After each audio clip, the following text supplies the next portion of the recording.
Clear. अभी gene expression, gene को express कैसे करना है, ठीक है।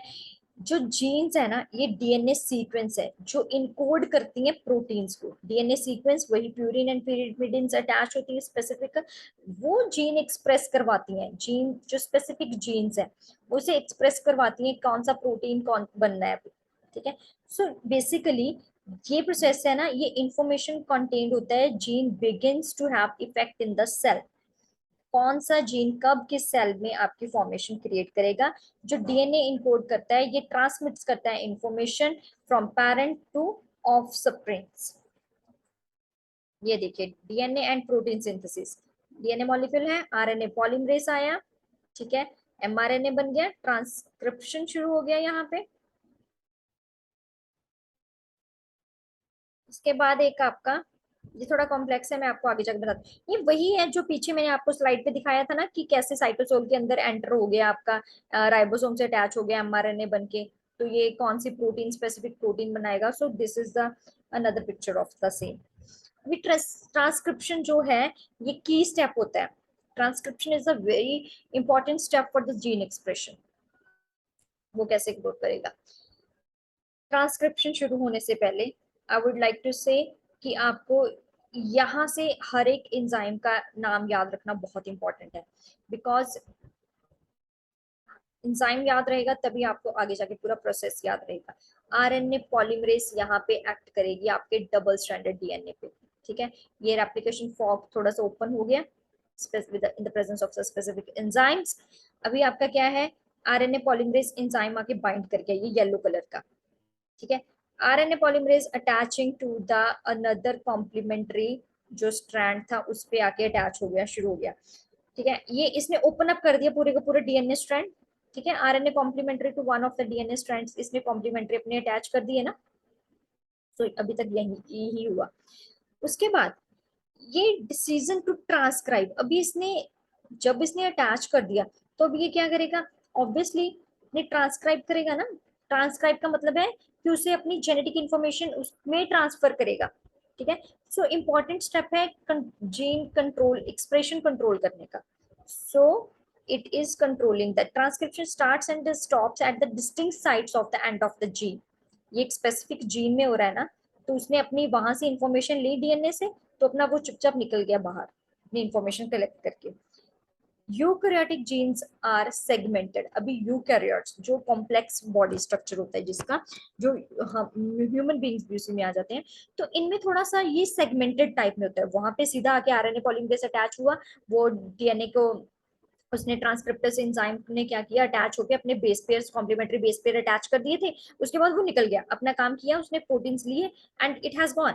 एंड उसके बाद जो यूकैरियोट्स हैं, these are the complex bodies है, ठीक है। इन्होंने क्या करना है, ये थोड़ा सा सेगमेंटेड टाइप में हो गए। यहाँ एक्सॉन्स चाहिए, इंट्रॉन्स चाहिए, ठीक है। प्राइमरी ट्रांसक्रिप्टस चाहिए, डिफरेंट एंजाइम्स चाहिए उस इंट्रॉन्स एक्सॉन्स को कट करने के लिए। अभी फिर यहाँ पे मैसेंजर आरएनए बनेगा। Now understand everything. जो जीन्स पार्ट्स में रिप्रेजेंट होते हैं, जो जीन्स छोटे छोटे पार्ट्स में प्रेजेंट होते हैं एमआरएनए पे, ठीक है, उसे हम एक्सोन्स बोलते हैं। Genes are made of parts representing in the mRNA that are called the exons। अभी जो पार्ट ट्रांसक्राइब्ड हो गए but not present in the mRNA, जो पार्ट ट्रांसक्राइब्ड हो गया, उसने अपनी कार्बन कॉपी बना ली बट वो एमआरएनए पे नहीं है, उसे हम इंट्रॉन्स बोलेंगे। एक्सॉन्स एंड इंट्रॉन्स में पार्ट पता चल गया। genes are made of parts representing in the mRNA are called exons, but genes that are transcribed but not on the in the mRNA present नहीं रहेंगे, उसे हम इंट्रॉन बोलेंगे। अभी क्या है, इंट्रॉन्स को रिमूव करना जरूरी होगा ना। Introns are removed from the primary transcript, पहले पहले इंट्रॉन्स बाहर निकलने शुरू हो जाएंगे, उसके बाद कौन सा बचेंगे, exons. And exons are spliced together to make a mRNA, ठीक है। इंट्रॉन्स को बाहर निकाला जा रहा है specific in the presence of enzymes and in जो आपके एक्सॉन्स हैं उनको जोड़ा जा रहा है। Clear. In some genes more than 90% of the pre mRNA वो तो वहीं डिस्ट्रॉय हो जाते हैं but never to appear in the mRNA. तो इस तरह से आपका जो ट्रांसक्रिप्शन है वो होती है.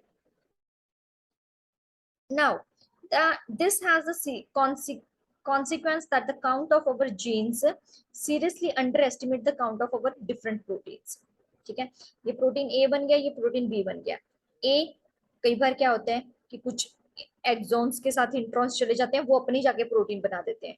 ठीक है, जिसका हमें जरूरत नहीं थी, but still it is going with your exons. ठीक है, इंट्रॉन्स कुछ एक स्पेसिफिक प्रोटीन बन गई, एक नॉन स्पेसिफिक प्रोटीन बन गई, जिसे हम बोलेंगे इसमें.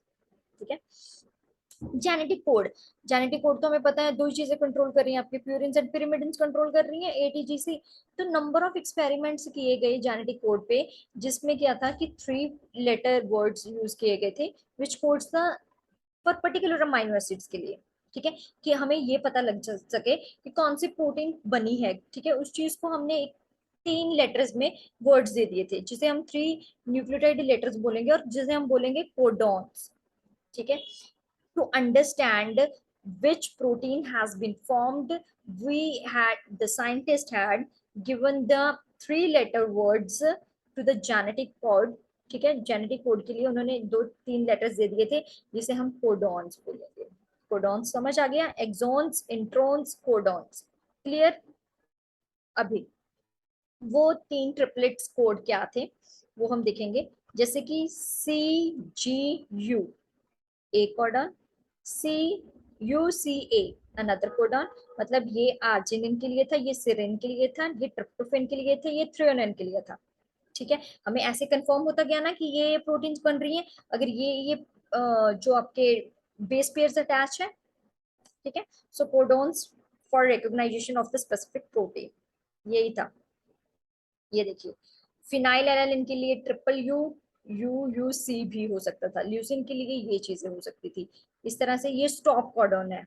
ठीक है, स्टॉप कॉडन कौन से आएंगे, जब कोई चीज से ट्रांसमिट हो रही होगी. ठीक है, नॉट ट्रांसमिट, वो टर्मिनेट हो रहा होगा, तो स्टॉप उस किसी, चाहे ट्रांसक्रिप्शन रोकनी हो चाहे ट्रांसलेशन रोकनी हो, तो वहां पे ये स्टॉप कॉडन आके लग जाएंगे. UAA, UAG, UGA. ठीक है, तो इस तरह से आपको ये सारा आप इसका स्क्रीनशॉट ले लीजिए. You have to know the, ये थोड़ा मेमोराइज करना पड़ेगा, ये एक्सरसाइज है, ब्रेन एक्सरसाइज है, you students have to do. Now हमारे पास 20 अमीनो एसिड्स हैं, जो हमने प्रोटीन्स एंड अमीनो एसिड्स का जब क्लासिफिकेशन की थी तब मैंने आपको बताए थे. ठीक है, so these are the, out of those 20, these are the few genetic code specific, जो ग्लाइसिन के लिए GLY एंड आइसोल्यूसिन के लिए ILE, ऐसे कुछ हमें एब्रिविएशंस देनी पड़ी है. Clear. Now different RNA with distinct functions है, जैसे कि mRNA है, इसका क्या फंक्शन है कि nucleus migrate to ribosomes in the cytoplasm. Function क्या है कि कैरीज करना है इसने डीएनए सीक्वेंस को, डीएनए सीक्वेंस इंफॉर्मेशन को एंड राइबोसोम्स को दे देना है, इसका ये काम है. अभी जो tRNA है, ये साइटोप्लाज्म में प्रेजेंट होता है, इसने लिंकेज प्रोवाइड करनी है एक mRNA में एंड स्पेसिफिक अमाइनो एसिड्स में. ये ट्रांसफर करेगा अमाइनो एसिड टू राइबोसोम्स. ठीक है, कि आगे जाके और ट्रांसलेशन करो और प्रोटीन्स बनाओ. RRNA का काम क्या है कि साइटोप्लाज्म में प्रेजेंट है, ये स्ट्रक्चरल कंपोनेंट ऑफ राइबोसोम को दे रहा है. So these are the 3 different types of RNA, which is having the different 3 functions and controlling your transcription and translation process and also another cellular activities in your entire body.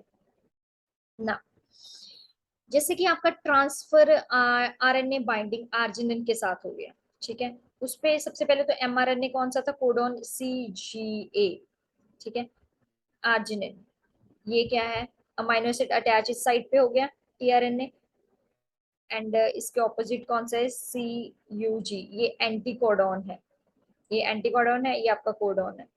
mRNA attachment at this side, कुछ इस तरह से combination ये sides पे होगा. Now let's start the translation process. Translation process में क्या है कि बहुत सारे अमाइनो एसिड्स बन गए, जिसे हमने एब्रिविएशन दी थी, ल्यूसिन, थ्रियोनिन, ग्लाइसिन, ठीक है, glutamine, phenylalanine and tyrosine, methionine, leucine. ठीक है, इस तरह से tRNA ने बहुत सारे बना दिए. तो ट्रांसलेशन रिक्वायर्स क्या क्या चीजें, राइबोसोम्स चाहिए, mRNA चाहिए, tRNA चाहिए एंड अमाइनो एसिड चाहिए. ठीक है, move to our next part, the ribosomes are complicated. ठीक है, राइबोसोम्स कॉम्प्लिकेटेड क्यों होता है? प्रोटीन सिंथेसिस मशीन्स है। ठीक है, सबसे पहले तो large and small ribosome unit है 50s 30s। रिमेम्बर जब हमने प्रोटीन पार्ट किया था तो मैंने कहा था कि आपको ये सारी चीजें आगे जाके समझ आएंगी कि इसका फंक्शनिंग एक्चुअली में कहाँ है, इसका रोल कहाँ पे है। तो this is the peak time to rememberise the entire ribosome unit.